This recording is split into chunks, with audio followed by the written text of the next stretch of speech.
নমস্কার সবাইকে। কেমন আছেন সবাই?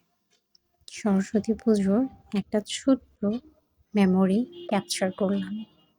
সবাই কমবেশি ব্লগ কিংবা ছবি তুলে রাখেন আপনাদের স্মৃতিগুলোকে সবসময় ধরে রাখার জন্য।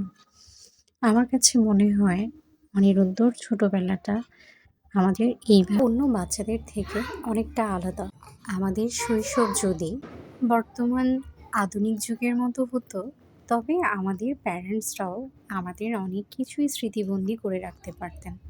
হয়তো আমাদের জেনারেশনের অনেকেই আছে যাদের ছোটবেলার স্মৃতিস্বরূপ কোনো ছবি পর্যন্ত ধরে রাখা সম্ভব হয়নি।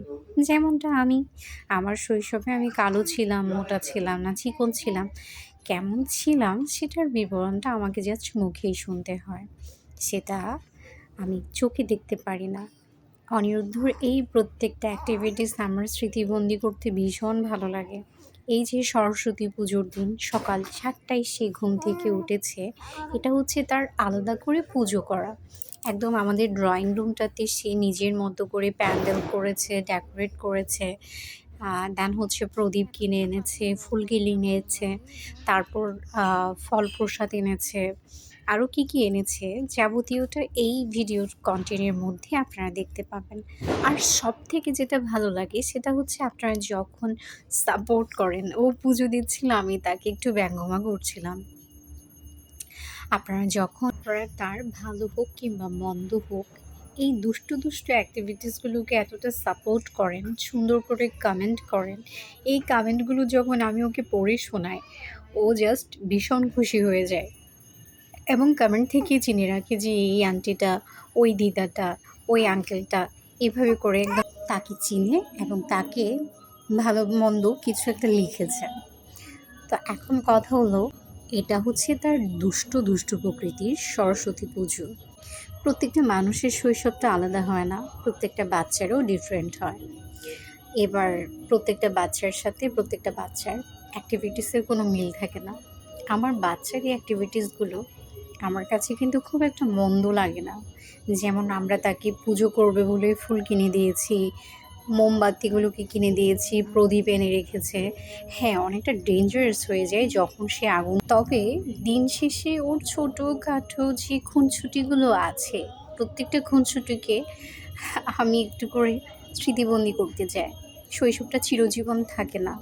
এই শৈশবের প্রত্যেকটা কথা আমরা অনেকের কাছে গল্পে শুনতে পাই, বাস্তবতা কিন্তু ভিন্ন হয় এবং এই শৈশবটা আমরা চাইলেই চিরজীবন ধরে রাখতে পারি না। এবার আসবো আমাদের আসল সরস্বতী পুজোতে। এটা হচ্ছে আমাদের সরস্বতী পুজো চলছে। আমার শ্বশুর বাবা সরস্বতী পুজো করছিলেন।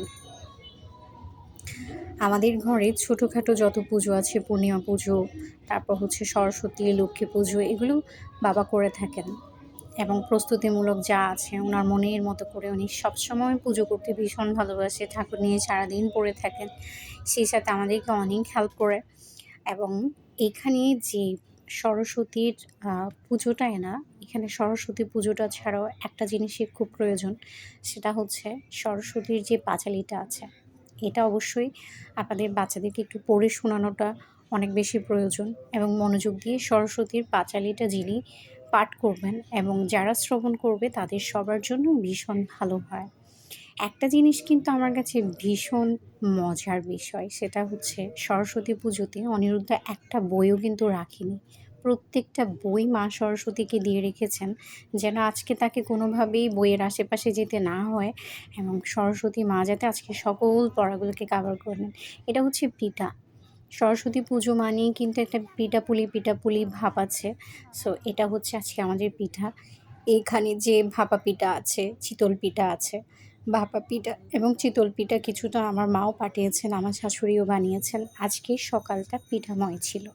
যেহেতু সরস্বতী পুজো, তাই পিঠা হবে না, এটা কি হয়? এটা অবশ্যই থাকতে হবে এবং বাচ্চারাও সব কিছুর শেষে বেশ মজা করেই আজকের পিঠাগুলোকে খেতে পেরেছে। এটা হচ্ছে অনিরুদ্ধর যে ফল প্রসাদ, তারপর হচ্ছে ওর যে প্রসাদের অ্যাক্টিভিটিসটা, ওর ঘরটা, এটা হচ্ছে সবটাই। আশীর্বাদ করবেন অনিরুদ্ধর জন্য। এমন দুষ্টুমির যেন আরও অনেক